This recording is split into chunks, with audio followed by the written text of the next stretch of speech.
అందరు బాగున్నారండి? Thank you so much. ఈరోజు మెగాస్టార్ గారి బర్త్డే సందర్భంగా ఇక్కడ మళ్ళీ మిమ్మల్ని అందరినీ కలుసుకోవటం నిజంగా చాలా హ్యాపీగా ఉంది. ఇక్కడ 90s జనరేషన్ ఉన్నారా మొత్తం అందరూ? 90s జనరేషన్ ముఖ్యంగా ఇక్కడికి వచ్చిన పెద్దలందరికీ, బాబీ గారు, డైరెక్టర్ బాబీ గారికి, అలాగే జానీ మాస్టర్కి, అలాగే నాగేంద్ర గారు జర్నలిస్ట్ గారికి, అలాగే ఆటా సందీప్ బ్రదరు, అలాగే మన రమేష్, మొత్తం అందరికీ కూడా థ్యాంక్ యూ సో మచ్ అండి. ఈరోజు ఇక్కడికి ఈ సభ ఇంత సక్సెస్ అవ్వడానికి వచ్చే గెస్టులను బట్టి కూడా ఈ సభ అంత సక్సెస్ అవుతూ ఉంటుంది అనమాట. సో వచ్చిన వాళ్ళందరికీ థ్యాంక్ యూ. ముందుగా మన బ్రతుకులకు కారణమైన మన తల్లిదండ్రులకి, మనం ఎలా బ్రతకాలో నేర్పించిన గురువులకి, బ్రతికితే ఇలా బ్రతకాలరా అని చెప్పి నిరంతరం ఇన్స్పిరేషన్గా ఉంటున్న మెగాస్టార్ చిరంజీవి గారికి నేను ధన్యవాదాలు చెప్పుకుంటూ, 90s జనరేషన్ మొత్తానికి మనందరికీ కొన్ని కామన్ ఫ్యాక్టర్స్ ఉంటాయి. మనం చందమామను చూస్తూ తిన్నాం, చిరంజీవి గారిని చూస్తూ పెరిగాం, పవన్ కళ్యాణ్ గారిని చూస్తూ అరిచాం, రామ్ చరణ్ గారిని చూస్తూ గర్వపడుతూ ఉన్నాం. మన ఇంట్లో టీవీ లేని రోజులు, పక్కింట్లో టీవీ ఉన్న రోజులు, ఏదైనా వేరే సినిమా వచ్చినప్పుడు వాళ్ళు ఏమైనా అనుకుంటారేమోనని మధ్యలోనే లేచి వచ్చిన రోజులు, కానీ చిరంజీవి గారి సినిమా అయితే మాత్రం వాళ్ళు ఏమనుకున్నా పర్లేదని చివరిదాకా చూసి వచ్చిన రోజులు. కొత్త సంవత్సరం వస్తే చిరంజీవి గారి గ్రీటింగ్ కార్డ్, కొత్త పండగ వస్తే చిరంజీవి గారి సినిమా, కొత్తగా మన లైఫ్లోకి ఏ చిన్న ఆనందం వచ్చినా కూడా చిరంజీవి గారి డ్యాన్స్, ఎగ్జామ్లో ఇచ్చిన క్వశ్చన్కి ఆన్సర్ సరిగా రాకపోతే పేపర్ నిండా చిరంజీవి చిరంజీవి చిరంజీవి అని రాసిచ్చిన క్షణాలు, హాస్టల్ రూముల్లో పోస్టర్లు పెట్టకూడదు అని చెప్పి రూల్స్ పెట్టినా సరే ఆ రూల్స్ని అతిక్రమించి రూమ్ అంతా మెగాస్టార్ పోస్టర్లు నింపిన సందర్భాలు. ఈ జనరేషన్కి మెగాస్టార్ అంటే వన్ ఆఫ్ ద హీరో, కానీ మా జనరేషన్కి మెగాస్టార్ అంటే వన్ అండ్ ఓన్లీ హీరో. అంటే ఈరోజు పవన్ కళ్యాణ్ గారికి, రామ్ చరణ్ గారికి, అల్లు అర్జున్ గారికి, వరుణ్ తేజ్ గారికి, సాయి ధర్మ తేజ్ గారికి, వైష్ణవ్ తేజ్ గారికి, వీళ్ళందరికీ ఒక సపరేట్ ఫ్యాన్ బేస్ ఉంది. కానీ వాళ్ళందరికీ తెగిన మొట్టమొదటి టికెట్ మాత్రం మెగాస్టార్ అభిమానిదే. ఇది అందరూ గుర్తుపెట్టుకోవాల్సిన విషయం. వాళ్ళకే కాదు, సినిమా తీయడానికి వచ్చేవాడికి, సినిమా రాయడానికి వచ్చేవాడికి, సినిమా చెయ్యడానికి వచ్చేవాడికి, అసలు సినిమా అంటే పడి చచ్చే ప్రతి ఒక్కడికి ఆయన ఇన్స్పిరేషన్. అలాంటి మెగాస్టార్ అభిమానులందరిని ఉద్దేశించి చెప్పిన గొప్ప మాట ఏంటో తెలుసా? నా అభిమాని అయినప్పుడు వచ్చే సంతోషం కంటే నా అభిమాని తను ఎంచుకున్న రంగంలో సక్సెస్ అయినప్పుడు వచ్చే సంతోషమే నాకు ఎక్కువ అని చెప్పిన గొప్ప మనసున్న వ్యక్తి మెగాస్టార్ చిరంజీవి గారు. క్రికెట్లో సచిన్ టెండూల్కర్కి చాలా రికార్డులు ఉంటాయి. తక్కువ వయసులో వచ్చాడని, ఎక్కువ సెంచరీలు చేశాడని, అలాగే గెలుపు కోసం తన ఒంటి మీద గాయాలను సైతం లెక్క చేయడని, ఎంత ప్రెజర్ ఉన్నా సరే కూల్గా ఉంటాడని, ఇలాంటి రికార్డులు చాలా ఉన్నాయి. కానీ తక్కువ వయసులో వచ్చాడు అన్న రికార్డుని వైభవ్ సూర్యవంశీ వచ్చి బీట్ చేశాడు. ఎక్కువ సెంచరీలు చేశాడు అన్న రికార్డును విరాట్ కోహ్లీ వచ్చి బీట్ చేశాడు. గెలుపు కోసం తన గాయాలను సైతం లెక్క చేయడు అన్న రికార్డును యువరాజ్ సింగ్ వచ్చి బీట్ చేశాడు. ఎంత ప్రెజర్లో ఉన్నా కూల్గా ఉంటాడు అన్న రికార్డుని MS ధోని వచ్చి బీట్ చేశాడు. అలాగే సినిమాల్లో చిరంజీవి గారికి కూడా కొన్ని రికార్డులు ఉన్నాయి. అదిరిపోయే డ్యాన్స్, అద్భుతమైన యాక్టింగ్, చెక్కు చెదరని ఫ్యాన్స్, కొన్ని కోట్ల మందికి ఇన్స్పిరేషన్, కొన్ని వేల మందికి సహాయం, జంజీ బ్యాచ్ కూడా జై చిరంజీవి అనే వ్యక్తిత్వం, ఇలాంటి రికార్డులు చాలా ఉన్నాయి. కానీ ఈ రికార్డులను మాత్రం ఇంతవరకు ఎవరు టచ్ కూడా చేయలేదు. అది అలాంటి రికార్డులు సృష్టించాడు మెగాస్టార్ చిరంజీవి గారు. చాలామంది అనుసరించారే తప్ప ఆ రికార్డులను ఎవ్వరూ బీట్ చేయలేదు. స్వయం కృషి, విజేత, ఆపద్బాంధవుడు, అలాగే మగమహారాజు, ఇవన్నీ సినిమా టైటిళ్ళు మాత్రమే కాదు. చిరంజీవి గారి జీవితం స్వయం కృషితో పైకొచ్చాడు, విజేతగా నిలిచాడు, ఆపద్బాంధవుల్లా అందరినీ ఆదుకున్నాడు, మగమహారాజులా బ్రతుకుతున్నాడు. అది మెగాస్టార్. మన అన్ని లాంగ్వేజ్ల్లో, తెలుగు, తమిళ, మలయాళం, హిందీ, కన్నడ, అన్ని లాంగ్వేజ్ల్లో మా హీరో ఇన్ని కోట్లు కొట్టాడంటే, మా హీరో ఇన్ని కోట్లు కొట్టాడనే గొడవలు అప్పటికి ఇప్పటికీ ఎప్పటికీ ఉంటాయి. కానీ మా హీరో ఇన్ని కోట్లు కొట్టాడని గొడవలు మాట్లాడుకునే స్థాయి నుంచి మా హీరో ఇన్ని కోట్లు పంచిపెట్టాడు అని విలువలు మాట్లాడుకునే స్థాయిని తీసుకొచ్చింది మొట్టమొదట మెగాస్టార్ చిరంజీవి గారు. చెన్నైలో ఆయన అవకాశాల కోసం తిరుగుతున్న రోజుల్లో ఆయన్ని అద్దంలో మొహం చూసుకోమన్నారు. ఈరోజు అద్దంలో మొహం చూసుకుంటున్న ప్రతి ఒక్కడూ నేను చిరంజీవి గారిలా స్టైల్గా ఉన్నానా, చిరంజీవి గారిలా అందంగా ఉన్నానా అనుకునే స్థాయికి ఆయన ఎదిగాడు. That is megastar. మెగాస్టార్ గారి గురించి నేను చెప్పడం కాదు, గొప్ప గొప్ప వ్యక్తులు ఎంతోమంది ఆయన గురించి చెప్పారు.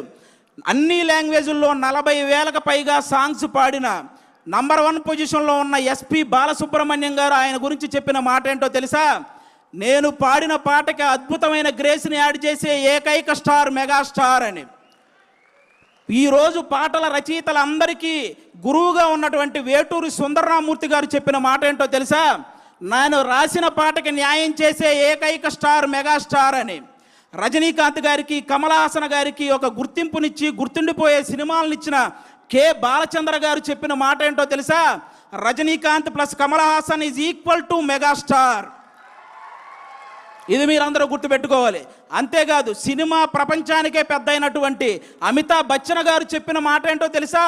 King of Indian cinema is megastar.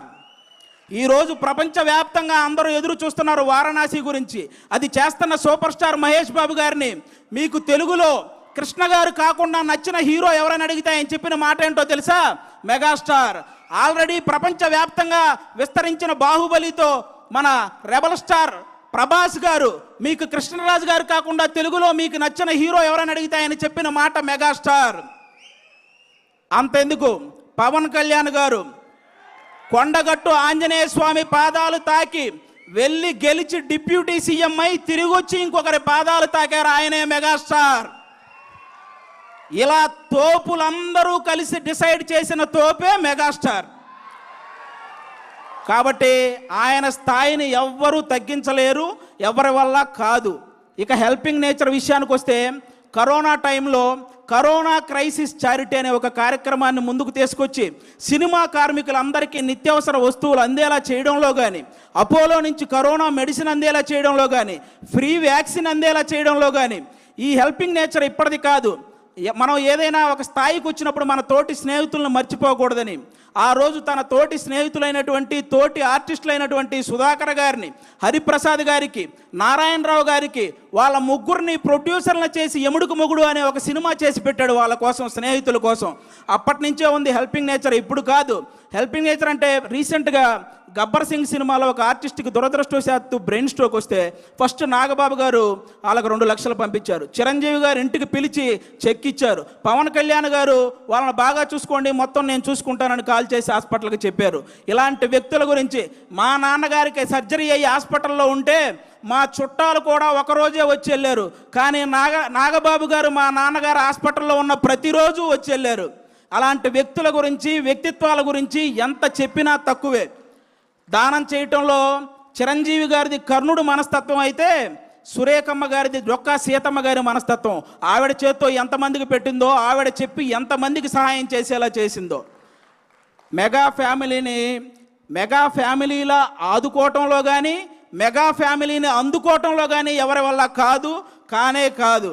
ఇంకా అంతేకాదు, చిన్న చిన్న సినిమాలని, ఎన్ని సినిమాలు, కమిటీ కుర్రోళ్ళని, కోర్ట్ అని, అలాగే బలగం అని, ఇలాంటి సినిమాలు హిట్ అయిన ప్రతిసారి వాళ్ళందరినీ టీముని ఇంటికి పిలిపించి వాళ్ళని సన్మానించి, నెక్స్ట్ రాబోయే తరాలు మనం హిట్ కొడితే చిరంజీవి గారు ఇంటికి పిలిచేంత హిట్ కొట్టాలరా అని వాళ్ళందరికీ ఒక బూస్టప్ ఇచ్చిన స్టార్ మెగాస్టార్. మొన్నొచ్చిన చెన్నై లవ్ స్టోరీ సినిమా వరకు ఎన్ని సినిమాల కోసం ఆయన నిలబడ్డాడు, ఎన్ని సినిమాలను ఆయన నిలబెట్టాడు.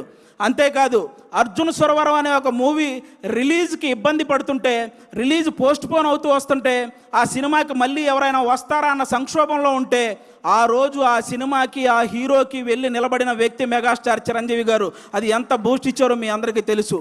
ఆ విధంగా ఈరోజు మనం సడన్గా రోడ్డు మీద వెళ్తున్నప్పుడు ఒక వర్షం వస్తే ఏదైనా చెట్టు కిందకి వెళ్తాం, బాగా ఎండ తగిలిన ఒక చెట్టు కిందకి వెళ్తాం. అలాగే ఈ ఇండస్ట్రీలో సడన్గా ఎవరికి ఏ కష్టం వచ్చినా జూబ్లీ హిల్స్లో ఉన్న ఒక చెట్టు కిందకి వెళ్తారో ఆ చెట్టు పేరే చిరంజీవి. కాబట్టి చిరంజీవి గారు హెల్ప్ చేయని పర్సన్ లేడు. చిరంజీవి గారి మనస్తత్వం అంత గొప్ప మనస్తత్వం అనమాట. అలాంటి చిరంజీవి గారి గురించి నేను చెప్తున్నాను, తెలుగు సాంప్రదాయాలని గౌరవించే ప్రతి ఒక్కరికి శ్రీరాముడు ఎలాగైతే ఆదర్శమో, తెలుగు సినిమాలని గౌరవించే ప్రతి ఒక్కరికి చిరంజీవి గారు కూడా అంతే ఆదర్శం. దేశాన్ని పరిపాలించే దేవుళ్ళు లాంటి మోడీ గారే చిరంజీవి గారి చెయ్యి ఒకటి, మన పవన్ కళ్యాణ్ గారి చెయ్యి ఒకటి పైకెత్తి సినిమాల్లో ఈయన నంబర్ 1, రాజకీయాల్లో ఈయన నంబర్ 1, నిజాయితీలో ఇద్దరు నంబర్ 1 అని చెప్పకనే చెప్పారు ఇండైరెక్ట్గా. ఇక ఇలాంటి వాళ్ళు ఎవరు ఏం మాట్లాడుకున్నా పెద్ద మనకు పోయేదేం లేదు. నాకు బాధ కలిగించే విషయం ఏంటంటే, రీసెంట్గా ఒక 1 మంత్ నుంచి చిరంజీవి గారిని తొక్కేశాడు అనే ఒక రాంగ్ కంటెంట్ని ఇన్స్టాగ్రామ్ నుంచి అదంతా పోస్ట్ చేస్తున్నారు. ఇది నాకు ఇప్పుడు నేను చెప్తున్నా, అవును చిరంజీవి గారు తొక్కేశారు. ఏంటో తెలుసా, ఇండస్ట్రీలో, తెలుగు సినిమా ఇండస్ట్రీలో నంబర్ 1 అనేది కంటిన్యూ అవ్వటం ఎవరి వల్ల కాదు అని అహంతో మాట్లాడుకుంటారే, వాళ్ళ అహాన్ని తొక్కేశాడు. 30 సంవత్సరాలు కంటిన్యూగా నంబర్ 1గా ఉన్నాడు. పెద్ద పెద్ద సినిమాలు, పెద్ద పెద్ద కలెక్షన్లు బాలీవుడ్లోనే ఉంటాయి, అది టాలీవుడ్లో సాధ్యం కాదని ఊహల్లో బ్రతికారు చూసావా, ఆ ఊహల్ని తొక్కేశాడు. తెలుగు సినిమాకి అలాంటి కలెక్షన్లు రప్పించి చూపించాడు. అలాగే డ్యాన్స్ అంటే నడవటం, హీరోయిన్ చుట్టూ తిరగటం అని అన్ని లాంగ్వేజ్ వాళ్ళు ఒక భ్రమల్లో బతుకుతుంటే ఆ భ్రమల్ని తొక్కేశాడు. డ్యాన్స్ అంటే ఏంటో చూపించాడు, ఇండియన్ సినిమాని ఏలాడు. అలాగే హీరో అంటే డబ్బులు సంపాదించుకుంటారు, దాచుకుంటారు, బంగ్లాలు కట్టుకుంటారని రాంగ్ మైండ్ సెట్తో ఉండే వాళ్ళ మైండ్ సెట్ని తొక్కేశాడు. సహాయ కార్యక్రమాలు చేపట్టాడు, కొన్ని వేల మందికి సహాయం చేశాడు. చాలామంది తండ్రి సక్సెస్ అయితే కొడుకు సక్సెస్ అవ్వడం జరగదు, అది ఎక్కడో రేరుగా జరుగుతుంటాయి అనుకున్న వాళ్ళ ఆలోచనల్ని తొక్కేశాడు. ఈరోజు కొడుకుని తండ్రిని మించిన వాడిగా తయారు చేశాడు. ఇలా ఎవరైతే నెగిటివ్ మైండ్ సెట్తో ఉంటారో వాళ్ళ అహాన్ని, వాళ్ళ భ్రమల్ని అవన్నీ తొక్కుకుంటూ అగ్ర శిఖరంలో కూర్చున్న స్టార్, మెగాస్టార్. అలాంటి మెగాస్టార్ గారి గురించి మీలాంటి వాళ్ళు ట్రోల్ చేస్తే మీరు నవ్వులు పాలవుతారు, కానీ ఆయన సాయంత్రం పూట సరదాగా కట్టుకు తిరిగే లుంగి పంచ అంచు కూడా కదలదు. ఇది రాసుకోండి. చిరంజీవి గారిని అంత తక్కువ అంచనా వేయకండి. ఎవరూ కూడా ఇలాంటివి మానుకుంటే చాలా మంచిదని నేను మనస్ఫూర్తిగా, ఇన్ని గొప్ప కార్యక్రమాలు, ఇన్ని గొప్ప లక్షణాలు ఉన్న చిరంజీవి గారి మీద ఇంకా ఏదో కావాలని ఆయన మీద పడి ఆడవటం స్పైడర్ మ్యాన్ సినిమాలో ఐటమ్ సాంగ్ లేదని ఏడ్చినట్టే ఉంటుంది. కాబట్టి ఇంకా ఏడవటం మానేయండి. సినిమా ఇండస్ట్రీకి 100 సంవత్సరాలు వచ్చినా, చిరంజీవి గారికి 100 సంవత్సరాలు వచ్చినా సింహాసనం మీద కూర్చునే అర్హత అక్కడ ఆ ఇంద్రుడిది, ఇక్కడ ఈ ఇంద్రసేనుడిది. ఒకటే లైఫ్ బ్రదర్, అనుకున్నవన్నీ చెప్పేయాలి, అనిపించినవన్నీ చేసేయాలి. మెగాస్టారు, పవర్ స్టార్ ఫ్యాన్లుగా పుడతామా ఏంటి మళ్ళీ? థ్యాంక్ యూ సో మచ్ అందరికీ. Thank you. Oh my God, thank you Aadi గారు, థ్యాంక్ యూ సో